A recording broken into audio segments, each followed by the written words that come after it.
If electricity was working where you live, you wouldn't think about it this much. You wouldn't plan around it, you wouldn't rush because of it, and you wouldn't apologize when it fails.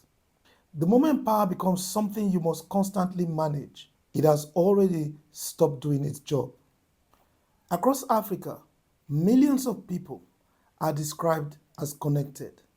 They are connected to the grid, connected to progress, and connected to opportunity.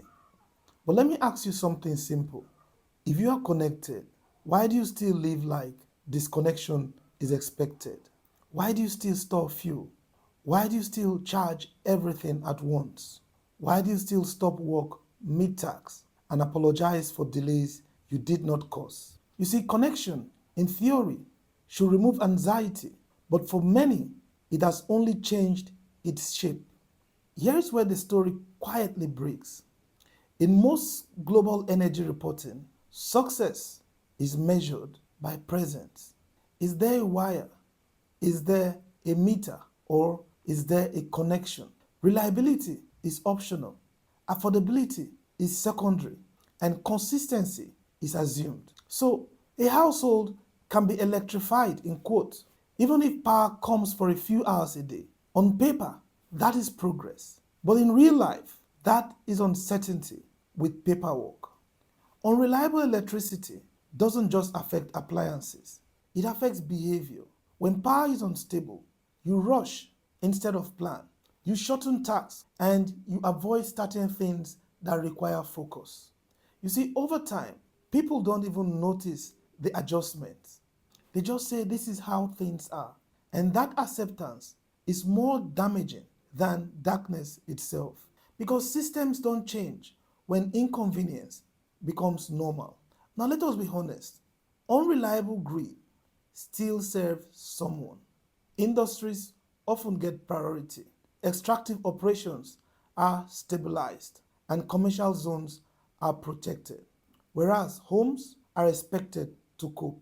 So when we say the grid exists, what we really mean is the grid works for some and the rest are counted as beneficiaries, even while living as shock absorbers.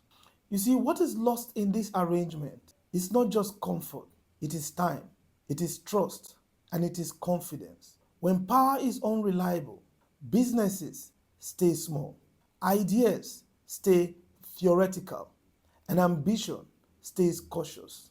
People don't fail loudly, they simply never fully begin. And no report captures the dreams that were delayed quietly.